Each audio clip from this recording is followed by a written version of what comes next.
पेरियालो भरिसां हथियारबंदनि जी फायरिंग में पीरसन मारिजी वियो। हथियारबंद पीरसन मोहम्मद आलम खे गोलियूं हणी क़त्ल करण बाद फरार। लाश रोड ते पियल आहे। ॿुधायूं पिया अव्हांखे पेरियालो भरिसां हथियारबंदनि पारां फायरिंग कई वई हुई। हथियारबंदनि जी फायरिंग में पीरसन मारिजी वियो। हथियारबंदनि पीरसन मोहम्मद आलम खे गोलियूं हणी क़त्ल करण बाद फरार थी विया। लाश रोड ते पियल आहे।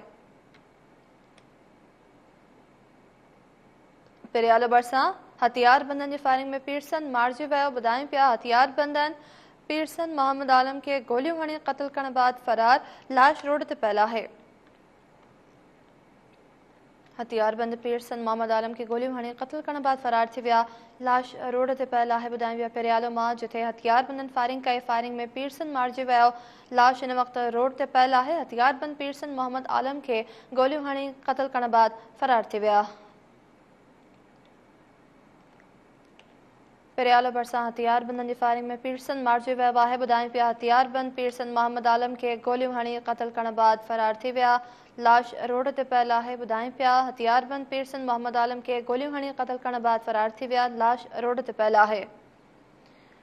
पेरियालो भरिसां हथियारबंदनि जी फायरिंग में पीरसन मारिजी वियो आहे। ॿुधायूं पिया हथियारबंदनि पारां फायरिंग कई वई जंहिंमें पीरसन मारिजी वियो। लाश रोड ते पियल आहे। हथियारबंद पीरसन मोहम्मद आलम खे गोलियूं हणी क़त्ल करण बाद फरार थी विया। लाश रोड ते पियल आहे।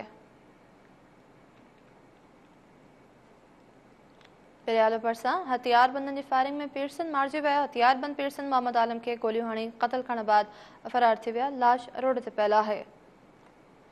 पीरसन जो लाश रोड ते पियल आहे। पेरियालो भरिसां हथियारबंदनि जी फायरिंग में पीरसन मारिजी वियो आहे। हथियारबंद पीरसन मोहम्मद आलम खे गोलियूं हणी क़त्ल करण बाद फरार थी विया।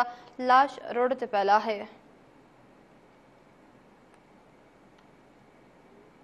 पेरियालो भरिसां हथियारबंदनि जी फायरिंग में पीरसन मारिजी वियो।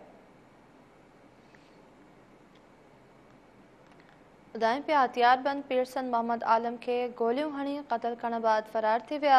लाश रोड ते पियल आहे।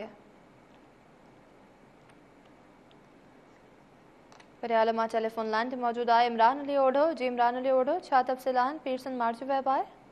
जी मां तव्हांखे ॿुधाईंदो हलां त ओवराव ढाबंद वटि पीरसन जो गोलियूं लॻल लाश ॾिसी इलाइक़े वासियुनि फैज़ मोहम्मद बिंडो पुलिस ऐं पेरियालो पुलिस खे अहिड़ो इतलाह ॾिनो जंहिंखां पोइ पेरियालो पुलिस ऐं फैज़ मोहम्मद बिंडो पुलिस वाक़े वारे हंधि पहुची लाश पंहिंजे तहवील में वठी छॾियो। उन सिलसिले में हिते जो फैज़ मोहम्मद बिंडो राब्तो करण ते ॿुधायो त पीरसन मोहम्मद आलम जतोई जो गोलियूं लॻल लाश हथ आयो आहे जंहिंजो तालुक़ु पेरियालो लॻे ॻोठु मीर मोहम्मद जतोई सां थियो आहे। जी इमरान अली ओढो अपडेट करण लाइ महिरबानी।